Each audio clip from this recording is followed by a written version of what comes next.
L'Église catholique fait mémoire de Saint Élisabeth et Zacharie et de Sainte Sylvie. On fête le 5 novembre un couple considérable, Sainte Élisabeth et Saint Zacharie, parents de Jean le Baptiste, prophète et précurseur de Jésus le Messie. Chaque jour, en sa louange du matin, l'Église reprend dans le Bénédictus l'action de grâce de ce couple merveilleux. Béni soit le Seigneur parce qu'il a visité son peuple et toi, petit enfant, tu seras appelé prophète du Très-Haut, tu marcheras devant, pour préparer ses routes afin de guider nos pas sur les chemins de la paix. Sainte Sylvie. Chrétienne de Rome au VIe siècle, Sylvie eut l'honneur d'être la mère du pape Saint Grégoire le Grand. Devenu pape, Grégoire fit peindre le portrait de sa mère Sylvie et de son père Gordianus, dans leur maison familiale transformée par lui en monastère. Le pape Grégoire n'avait pas une très bonne santé et se surmenait à la tâche. Sa mère veillait donc sur lui avec beaucoup d'attention. Cuisinière biologique avant l'heure, Sylvie se méfiait des légumes vendus au marché de Rome. C'est pourquoi elle faisait porter régulièrement à son fils le pape, des produits de son propre jardin situé sur la colline de l'Aventin comme l'atteste encore de nos jours une inscription près de l'église Saint-André de Rome. Sainte Sylvie termina sa vie à Rome vers 592. La fête de Sainte Sylvie, mère attentive du pape Grégoire le Grand, est l'occasion de souhaiter de tout cœur bonne fête à toutes les mères de prêtres et à toutes ces femmes de grand dévouement dont la mission aujourd'hui est si importante dans la vie ecclésiale et paroissiale, les aides aux prêtres, laïcs et religieuses. Elles ne sont pas que d'excellents cordons bleus, comme Sylvie de Rome. Bien des curés et des recteurs de paroisse pourraient attester, comme l'un d'entre eux, c'est plus et mieux qu'un vicaire. Saint Élisabeth et Zacharie, Sainte Sylvie, priez pour nous. Évangile. Va sur les routes et dans les sentiers, et fais entrer les gens de force, afin que ma maison soit remplie. Alléluia.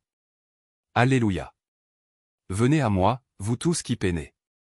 Sous le poids du fardeau, dit le Seigneur. Et moi, je vous procurerai le repos.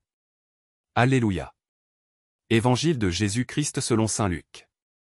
En ce temps-là, au cours du repas chez un chef des pharisiens, en entendant parler Jésus, un des convives lui dit : Heureux celui qui participera au repas dans le royaume de Dieu. Jésus lui dit : Un homme donnait un grand dîner. Et il avait invité beaucoup de monde. À l'heure du dîner, il envoya son serviteur dire aux invités : Venez, tout est prêt. Mais ils se mirent tous, unanimement, à s'excuser. Le premier lui dit : J'ai acheté un champ, et je suis obligé d'aller le voir. Je t'en prie, excuse-moi. Un autre dit : J'ai acheté 5 paires de béhufs, et je pars les essayer. Je t'en prie, excuse-moi.